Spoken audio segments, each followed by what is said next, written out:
Bonjour, bonjour, très heureux de vous retrouver. School TV Le Mac, vous le savez, 30 minutes concernant la scolarité de vos enfants. À chaque fois, une thématique forte, une initiative sur le plan local ou national, toujours avec Alix Nguyen. Salut Alix. Salut. On y va pour le sommaire. Comme d'habitude, Le Mac qui vous emmène aujourd'hui dans un univers véritablement magnifique. On parle à la découverte d'un métier que vous connaissez tous, celui de fleuriste. Alors pourquoi l'attractivité est-elle toujours au rendez-vous concernant ce métier? Comment se former? Éléments de réponse avec nos invités dans un instant. Bienvenue dans l'École nationale des fleuristes de Paris. Nos invités vous livreront dans un instant toutes les coulisses, ici, croyez-moi, comment cette école recrute, forme ses élèves, y a-t-il un savoir-faire français et surtout quels sont les débouchés avec une telle formation? On en parle là aussi dans un instant. Et puis il y aura la loupe avec Alix. Oui, et je vous parle du succès de la jardinerie sur TikTok. Je vous en dis pas plus. Les TikTokers se sont emparés de ce sujet aussi, c'est magnifique.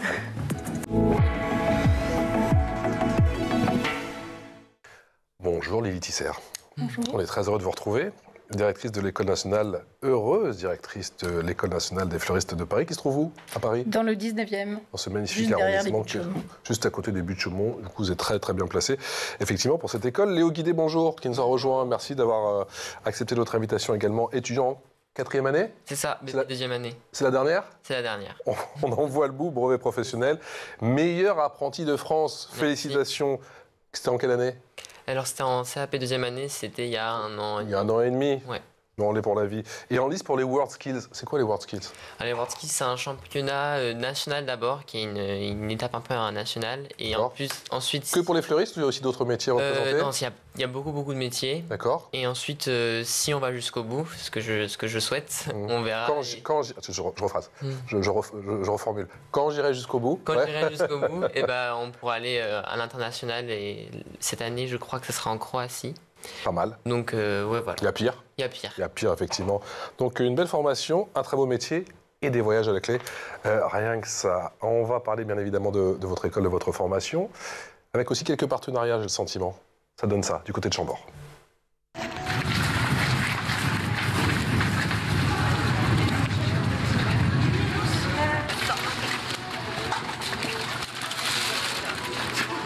Il y a un grand décor à faire pendant 5 jours avec nos jeunes. Donc tout a été, j'ai tout préparé et anticipé il y a quelques mois. Et j'étais la semaine dernière préparer les différents supports, soudés, ferronnés, bétonner certains supports.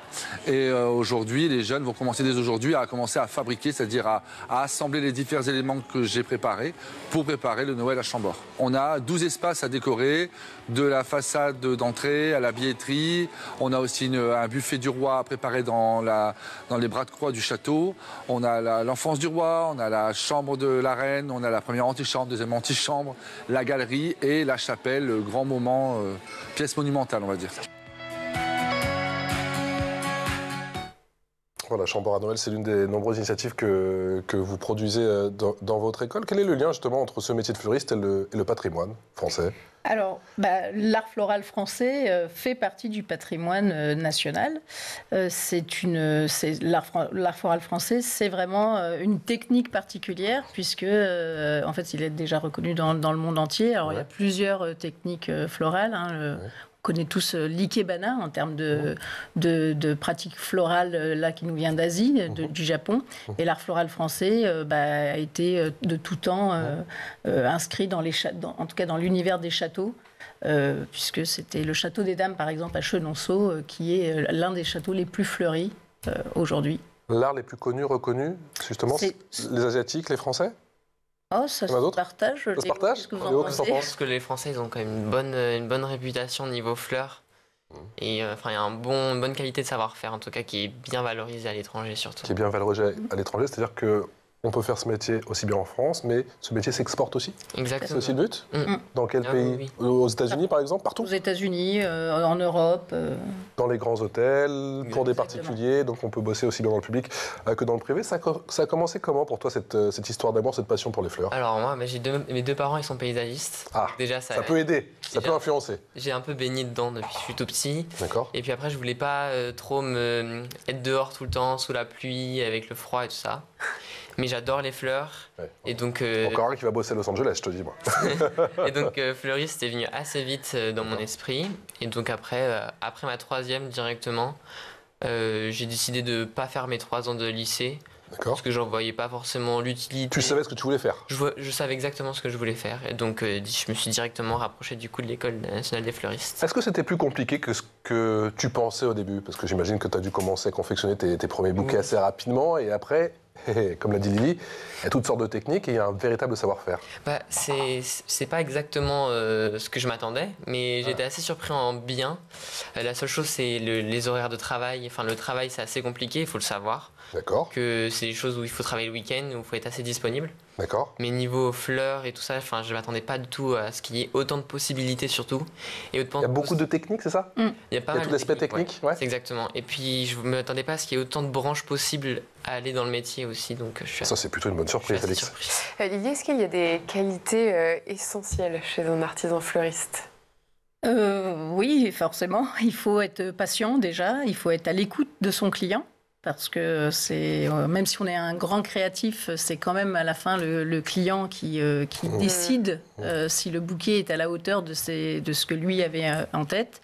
Il faut être un bon manager. Il faut être aussi à l'écoute de ses équipes parce qu'on ne peut pas réussir seul. Il y a, bien sûr, il y a des fleuristes qui sont tout seuls en boutique, mais aujourd'hui, la tendance... Mais c'est un travail d'équipe? C'est un travail d'équipe, notamment quand on veut faire des grands décors. Là, c'est vraiment un travail d'équipe. On va travailler avec différentes personnes ou différents corps de métier, puisque, par exemple, sur un mariage, on va travailler avec les traiteurs, on va travailler avec le DJ, etc. Parce que tout ça, en fait, va s'associer pour que la fête soit réussie.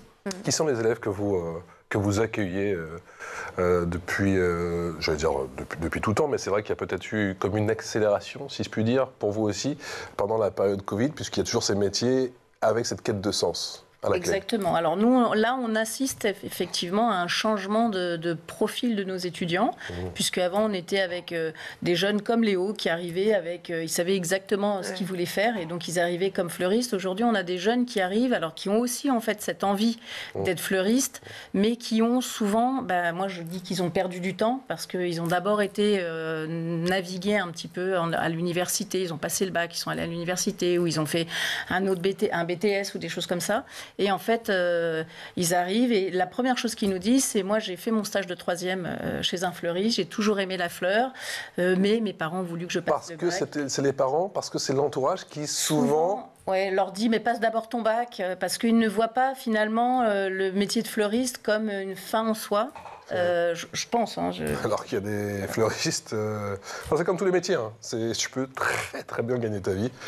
Et tu peux avoir une carrière à l'international. C'est exactement ça. Mais je pense qu'on n'envisage pas le fleuriste comme un chef d'entreprise. Mais il y a une réalité aussi, et vous venez de le signifier, le chef d'entreprise, être chef d'entreprise, c'est pas fait pour tout le monde. Oui, mais alors on peut ne pas être chef d'entreprise et on peut décider d'être salarié ou d'être freelance et de ne pas devenir chef d'entreprise. Ça, c'est en fait l'intérêt de ce métier, c'est qu'on peut, il y a une diversité de solutions dans ce métier. On peut travailler dans un hôtel, on peut travailler chez un fleuriste, on peut travailler à l'international en freelance, on peut travailler chez un traiteur. Enfin, il y a beaucoup de possibilités quand on est. Et c'est quelque chose qui, selon vous, est mal connu? Les débouchés? Alors, je pense que les débouchés sont mal connus, mais surtout, en fait, ce qui est mal connu, c'est le fait que c'est un métier qui s'apprend et avec des techniques et qui s'apprend dans une école. Souvent, on me dit mais il y a une école. On s'improvise pas fleuriste. Voilà.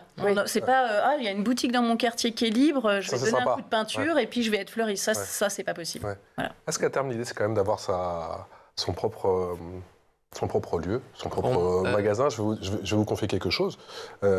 Moi, il y a 2 endroits où je trouve que c'est toujours peaceful, désolé d'utiliser un terme en anglais, c'est quand je vais chez le vétérinaire, les gens sont toujours tranquilles avec leurs animaux, et quand tu vas chez un fleuriste, il y a toujours cette atmosphère, qui est du monde ou pas, où c'est vrai que t'as toutes ces effluves, c'est magnifique, toutes ces couleurs, et je précise que Léo et Lily nous avaient ramené un très beau bouquet, mais qu'il y avait beaucoup de verre, et que nous sommes, vous le voyez pas, sur un plateau vert, et du coup, ça rendait pas forcément honneur à ce très beau bouquet, c'est la première fois qu'on m'offre un bouquet. Merci beaucoup. Alors moi, mon objectif, c'est de monter ma boutique quand même à terme. Avant cela, je veux quand même pas mal voyager, en apprendre plus, parce que je pense qu'on peut toujours en apprendre. Donc j'ai un peu moins me former à l'étranger. Là, j'ai passé quelques temps au Japon, faire des ateliers, des cours et tout ça. Et là, je compte y rester 1 an après mon BP. D'accord. Donc voyager à travers l'Asie, en apprendre plus sur les techniques et les coutumes et les cultures là-bas aussi, et après revenir et monter une boutique directement en France. Et pourquoi le Japon spécifiquement? Qu'est-ce qui fait la particularité de leur art? Le Japon, déjà j'y vais parce que j'adore leur culture, j'adore les gens et qu'est-ce qu'ils y font, mais aussi j'adore leur art floral, avec des choses super épurées, ils ont un super travail de ligne, où ils savent vraiment regarder le végétal et l'utiliser vraiment comme il faut. Est-ce qu'il y a un petit côté péjoratif quand on dit fleuriste? Non, je ne Non pense pas. C'est plutôt un métier qui On est. pense à tous ces parents dont on parlait, toute la famille qui des fois peut dire non, passe ton bac et puis peut-être que d'ici là, essaie de trouver une autre voie pour. Alors je pense que c'est plutôt le terme d'artisan qui est difficile aujourd'hui parce qu'on sait que c'est dur comme métier. Hein. Léo le disait tout à l'heure. Hein. Être artisan fleuriste, c'est être ouvert quand on en a besoin. Et donc on a besoin de la fleur tout le temps, de la naissance à la mort. Donc c'est effectivement un sujet. Le dimanche, on est ouvert souvent. Les soirs, on va fermer à 20h30. Donc voilà, c'est un engagement. Voilà. Qu'est-ce qu'ils t'ont dit tes parents, toi, justement, quand tu leur as dit que tu voulais être pas paysagiste, mais fleuriste? Oui, moi j'ai de la chance parce que du coup mes parents ils ont toujours été assez bosseurs et ils ont toujours travaillé là-dedans. Donc ils m'ont tout de suite suivi, ils étaient à fond. Ils m'ont tout de suite dit qu'il fallait que j'aille juste jusqu'au bout de ce que je faisais. Peu importe la voie. Exactement, il fallait juste que j'aille au bout. Et donc voilà, franchement j'ai pas mal eu de la chance là-dessus. Et pour toi c'était une évidence, cette école? Et pas une autre, parce qu'il y a d'autres écoles, j'imagine, d'autres formations. Oui, cette école, oui, parce qu'en France, c'est la seule qui fait que de l'apprentissage pour les fleuristes et qu'il n'y a pas plusieurs corps de métier. Donc, ça peut être quoi, pardon, de vous couper les autres corps de en fait, dans les autres centres de formation, nous, on est vraiment l'École nationale des fleuristes. Donc, depuis 1957, on est la première école à avoir à s'être dédiée au métier de fleuriste et uniquement fleuriste. Dans d'autres centres de formation, vous avez le bâtiment, l'esthétique, la coiffure et la fleur, mais donc vous n'êtes pas noyé dans la masse, mais vous êtes au milieu d'autres corps de métier. Là, on pense fleurs, on mange fleurs, on dort fleurs, ça fait beaucoup de fleurs. Ça fait beaucoup de fleurs, Alix. Et il y a des matières théoriques? Oui, bien sûr. Le management, nous, on a des TD de mise en situation commerciale. On a de la botanique, parce que forcément, il faut connaître la botanique pour être fleuriste, même si ce n'est plus obligatoire dans les diplômes. Aujourd'hui, nous, on a décidé de maintenir... c'est plus obligatoire pour être fleuriste. La botanique et les arts appliqués ne sont plus aujourd'hui une obligation pour l'enseignement.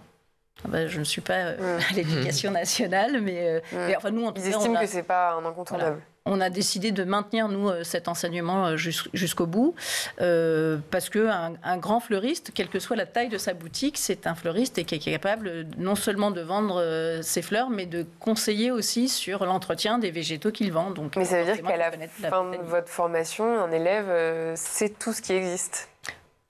Léo, il est bientôt à la fin de sa formation. 4e année, monsieur. Pas tout ce qui existe, mais la majorité, en tout cas, nous, ce qu'on utilise. Tout ce qu'on utilise, nous, la fleur. Après, nous, tout ce qui est arbre et arbustes, on est un peu moins calé. Mais vraiment, fleurs, on est pas mal. Ouais. C'est quoi l'aspect du métier que tu préfères, du coup? L'aspect du métier que je préfère, je pense... moi, j'aime beaucoup être en atelier, faire les choses avec des volumes super importants. J'adore faire des énormes bouquets. Enfin, c'est vraiment ce qui me plaît, faire des grands bouquets dans des grands vases pour des grandes choses. Et alors Lily rappelait que justement, vous travaillez souvent en équipe, notamment on l'a vu à Chambord, ça peut être effectivement dans d'autres lieux, dans d'autres châteaux. Comment on apprend à travailler en équipe? Est-ce que c'est au final ce qu'il y a de plus difficile ou ça se fait naturellement? C'est pas du tout la phase la plus simple du métier en tout cas, parce qu'il faut apprendre à savoir parler aux autres. En même temps, à accepter le fait qu'il y ait plusieurs savoir-faire et que les gens travaillent différemment. Et c'est assez compliqué, mais c'est assez amusant. Très formateur. Très formateur. Et puis, à la fin, il y a toujours un beau résultat, donc c'est assez amusant à faire. Et il y a quelqu'un forcément qui prend le lead? On décide d'un chef d'équipe? Comment ça se passe? Je pense que c'est souvent ce qui se passe. Mais après, je sais pas si c'est la meilleure solution ou pas. C'est l'heure de la loupe. Vous savez quoi? Et la loupe, c'est avec Alix.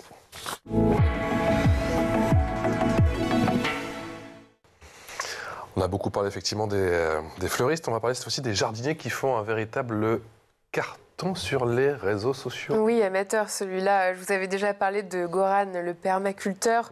Aujourd'hui, je vous présente Pierre Berghoff, le cultivateur. Pierre a 37 ans, il travaille dans la communication et à l'origine, le jardinage, c'était pas vraiment son truc. Mais en 2012, un orage s'abat sur sa maison lilloise, ravage son petit jardin. Et là, Pierre a un véritable déclic. Depuis, il a déménagé en Normandie, où il cultive un potager de 150 mètres carrés et partage ses conseils et astuces sur les réseaux sociaux. On regarde ce que ça donne.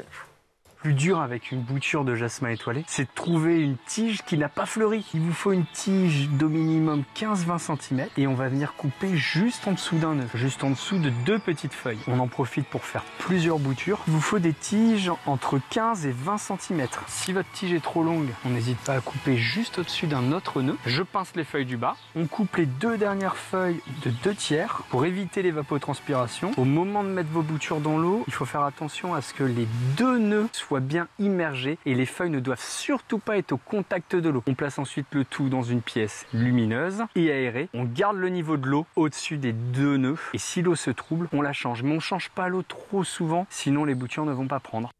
Et son aventure sur TikTok a commencé il y a 4 ans, pendant le confinement. Une démarche à l'origine purement récréative, mais l'engouement était rapide. Aujourd'hui, il est suivi par près de 884 000 personnes, à tel point que la radio RTL lui a proposé des chroniques de jardinage. C'est ce qui attend Léo.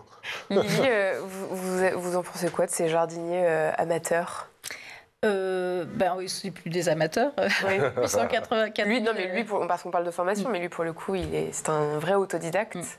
Bah oui, mais en fait, on se forme toute sa vie. Enfin, je pense qu'on se forme en continu. Enfin, nous, on propose de la formation continue pour les professionnels, mais je pense qu'en fait, aujourd'hui, grâce aux réseaux sociaux, grâce à YouTube, on a accès en fait à une pléthore d'auto-formation que je trouve assez formidable.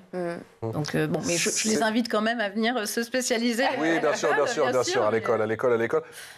C'est un incontournable aujourd'hui, les réseaux sociaux. Est-ce qu'il y a une part de votre enseignement qui est consacrée justement à l'aspect communication? Parce qu'on a beaucoup parlé de gestion, et puis c'est vrai qu'il faut pouvoir vendre ses fleurs, sa boutique.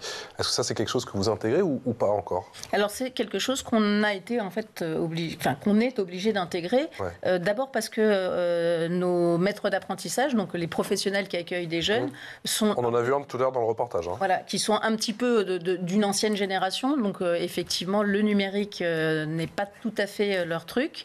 Ouais. Et c'est là l'intérêt en fait de ce croisement de générations. En fait, c'est les jeunes arrivent avec leur expérience, leurs compétences, notamment sur les réseaux sociaux. Et le maître d'apprentissage va leur apprendre la fleur et eux, ils vont apprendre les réseaux sociaux. Donc oui, on est en train de développer ça aujourd'hui à l'école parce que par contre, c'est pas parce que les jeunes sont très finalement connectés qu'ils savent aussi derrière comprendre les enjeux de l'algorithme. Donc oui, on les accompagne là-dessus, on les accompagne sur l'intelligence artificielle, enfin sur tout un tas de données. Sur l'IA aussi, d'accord. C'est un incontournable aujourd'hui pour toi, les réseaux sociaux? Je pense, ouais. Pour une boutique, c'est incontournable sur le fait que, même sur Paris encore plus, mais même en province et tout ça, il faut quand même développer un peu ces réseaux sociaux parce que c'est grâce à ça qu'on se fait connaître maintenant. C'est un univers très compétitif, la fleur. Je pense qu'il y a encore pas mal de... Il y a de la place pour tout le monde. Je pense qu'il y a de la place pour tout le monde. Je pense qu'il y a beaucoup de demandes. Donc je pense que non, ça va, c'est pas le métier le plus compétitif. Alex? Et tu dirais que tu as déjà développé ton propre style? Tu peux déjà communiquer dessus? Je pense, oui. Moi, je pense que déjà là, j'ai fait 2 boutiques, plus l'école qui a un peu nous apprend les styles de base et avec les techniques de base pour avoir des solides bases, du coup. Mais ouais, je pense que maintenant, j'ai développé un peu mon style. Et c'est quoi ton style? Tu le définirais comment? Moi, j'aime bien les choses avec des fleurs un peu assez serrées. Des choses assez graphiques où les fleurs ensemble font une forme, une ligne et pas un bouquet un peu simple. Champêtre. C'est ça. Comment on arrive à développer sa créativité? En touchant à tout, je pense. C'est plus on en fait, plus on développe qu'est-ce qu'on aime moins.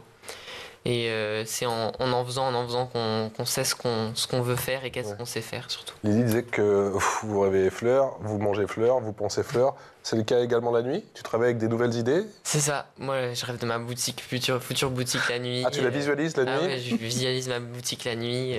Avec des clients chiants comme moi qui arrivent? Oh, pourquoi pas? Il y en aura toujours. Est-ce que la fleur a également une dimension, Lily, sociétale. Je sais que vous participez à de nombreuses opérations, à commencer par Octobre Rose. Octobre Rose. Oui, alors en fait, la fleur, surtout, elle est symbolique, elle est au cœur de l'humain. On est très lié à l'intime. Quand un client vient en boutique, il arrive avec... c'est un message qui va passer. Oui, une intention fleur, toujours. Ouais. Donc ça va de ma petite fille aînée, je voudrais offrir un bouquet à ma fille ou à ma belle-fille, à un décès, un remerciement parce qu'on vous a rendu un service ou parce que vous allez dîner quelque part. Donc c'est un message que vous passez. Donc de toute façon, c'est au cœur de la société. Après, aujourd'hui, il y a beaucoup de choses qui sont en train d'évoluer et la fleur, elle revient. Et c'est pour ça qu'on a, je disais, après le Covid, on a un engouement aussi pour la formation parce que il y a un besoin de retour à la nature, mais aussi à de la nature un peu structurée, et un besoin aussi de retour au concret. Et la fleur, c'est très concret. C'est très concret. Ça se travaille vraiment. Si vous prenez une botte de fleurs et que vous le mettez dans un vase, ça donne rien. Ouais. Ça se travaille. Quelle est la fleur que tu préfères travailler, toi, Léo ? Ça dépend des saisons, parce qu'il y en a tout le temps des différentes. Ouais. Donc ça, c'est ce que j'aime aussi. On parle des fruits de saison et des fleurs de saison aussi. C'est ça. Moi, mes fleurs préférées, elles changent à chaque saison. Là, pour l'instant, c'est les dahlias. Et puis en hiver, ça sera... Les dahlias ? Les dahlias. Les dahlias. Le dahlia. Le dahlia. Voilà, il y en a tellement de dahlias. C'est ça. Okay. Et puis après, en hiver, ça sera les renoncules. Et puis ça passera par le mimosa et tout ça. Donc mes fleurs préférées, ça change tout le temps. Magnifique. Et comment est-ce que vous abordez les problématiques de développement durable ? Alors les problématiques de développement durable, ça c'est vraiment au cœur de l'enseignement. On l'a intégré dedans puisqu'on s'est engagé dans une démarche RSE en fait.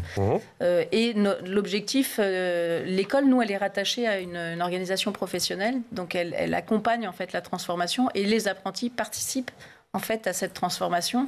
Donc on a chaque année une semaine du développement durable, alors qui se déroule sur plusieurs semaines, parce que forcément il y a beaucoup d'enjeux, où on invite des professionnels, parfois qui sont un peu extérieurs au secteur pur de la fleur. On invite aussi comme des agriculteurs. Là on va recevoir un agriculteur qui lui est un céréalier et qui parle du développement du circuit court dans son domaine. Là aussi, c'est un enjeu aujourd'hui de développer la réflexion autour du circuit court pour la fleur. On a des professionnels qui viennent nous parler de l'innovation. Il y a énormément d'innovation dans la fleur, dans la mousse. Comme quoi, pardon ? Par exemple, il y a pour piquer des fleurs, on utilise une mousse, ça s'appelle de la mousse florale. Pendant longtemps, c'était une mousse qui n'était pas forcément très éco-responsable. Aujourd'hui, les grands acteurs du marché, ça fait 10 ans qu'ils sont dans de la réflexion. Aujourd'hui, ils sont arrivés à une mousse, c'est même plus une mousse, en fait, c'est une sorte de compost qui est complètement 100% biodégradable. D'accord. Tout ça fait que nous, on accompagne nos jeunes à comprendre les innovations qui sont là, et eux sont force de proposition aussi dans ce changement. Ils nous challengent beaucoup à l'école sur la manière dont nous-mêmes on doit travailler. Et on peut déposer des brevets ? Il y a des brevets dans ce domaine, dans ce métier, pour la fleur ? Oui, en fait, de toute façon, il y a des brevets pour la fleur, parce qu'il y a en fait, on appelait ça des obtenteurs. C'est eux qui vont faire les boutures, enfin les boutures, je ne sais pas trop le terme, mais qui vont créer en fait les nouvelles variétés de fleurs. Donc là, oui, il y a des brevets. Sur les bouquets de fleurs, je crois qu'il n'y en a jamais eu, mais peut-être que Léo va nous... Léo, tu as un challenge. On te met la pression là ce matin. Non, je ne suis pas sûr qu'il y ait de brevet pour un style de fleur où il y a une renommée, parce qu'on arrive à savoir facilement un bouquet s'il y a un style spécifique, de savoir de quel fleuriste il vient. D'accord. Mais il n'y a pas de brevet à proprement dit. D'accord. Et est-ce qu'à cause des problèmes liés au réchauffement climatique, il existe par exemple des variétés de fleurs que vous essayez de moins utiliser parce qu'il faut les préserver ? Alors, aujourd'hui, il n'y a pas de disparition d'espèces liées au réchauffement climatique, à part peut-être les delves, mais enfin, du coup, nous, on ne va pas la travailler en bouquet. Mais il n'y a pas de risque à ce niveau-là. Le risque, il n'est pas en fait sur le développement durable, il est sur le fait qu'il n'y a pas de repreneurs chez les producteurs et que du coup, les producteurs vont vendre en fait leur terrain pour faire un lotissement. L'enjeu, il est plutôt sur la fleur française, il est plutôt on est challengé sur le foncier.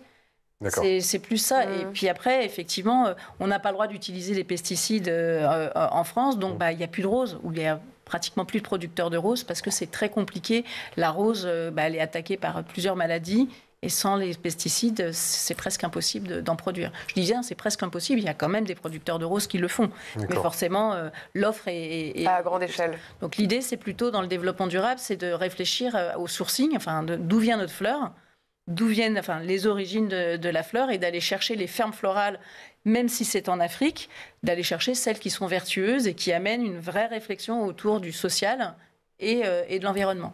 C'est toujours un très beau message, et effectivement, ce métier à la cote. Et il y a encore, malgré la crise, malgré l'inflation, effectivement, et tous ces prix qui montent, eh bien, beaucoup de gens qui vont encore chez les fleuristes, parce que c'est toujours un message important, même si c'est vrai que ça reste un budget, les gens continuent à aller, Dieu merci, chez le fleuriste. Qu'est-ce que vous faites, vous, de tous les bouquets que vous confectionnez à l'école? Ouais. Alors cette année, on a décidé justement, alors là aussi c'est les discussions, hein, c'est pour ça que je dis que c'est souvent les jeunes qui nous challenge, c'est de mettre en place, nous on s'est mis sur la plateforme Too Good To Go. Ah, vous avez un bon plan pour moi, je sens. Vous avez un bon plan pour moi. Et donc on s'inscrit donc à partir du 1er octobre, parce qu'il faut quand même que les jeunes aient le temps de se mettre... Produire, voilà, d'apprendre à faire des bouquets, parce que sinon on vendrait des choses pas très... Et donc à partir du 1er octobre, on sera sur la plateforme Too Good To Go, puisque toute la production des apprentis aujourd'hui, alors certains repartaient avec, d'autres les offraient un petit peu dans la rue, mais là on s'est dit on va avoir une vraie démarche jusqu'au bout, anti-gaspillage, et donc on les vend sur la plateforme Too Good To Go, et l'argent qui est récolté est réinvesti dans l'école pour des projets d'école, et ça encore une fois ça sera avec les étudiants que ça se décidera. Bravo les jeunes, c'est excitant, j'imagine. Ça, très excitant. Est-ce qu'un bon bouquet répond à certaines règles ou c'est subjectif? C'est assez subjectif. Tout le monde a ses propres règles un petit peu. Sauf dans les concours, j'imagine? Ah oui, non, dans les concours, c'est des règles assez strictes sur le fait que la technique doit être précise et tout doit être respecté à la lettre et propre. Mais ouais, pour tout le monde et la majorité des gens, la beauté, c'est assez subjectif si quelqu'un trouve un bouquet beau ou pas. Et ça ressemble à quoi une journée type quand tu te prépares pour une compétition? Une journée type, je fais plein de choses. Déjà, je fais plein de bouquets différents, parce qu'il n'y aura pas que les bouquets aussi en compétition. Il y a des grandes structures qui sont piquées dans la mousse. Il y aura des choses avec des structures en bois et des choses comme ça. C'est-à-dire que sur une même journée, tu as plusieurs épreuves? Exactement. Sur une journée, j'ai en moyenne 4 épreuves, je pense. Et c'est comme tous les sports, du coup, en gros, tu t'échauffes?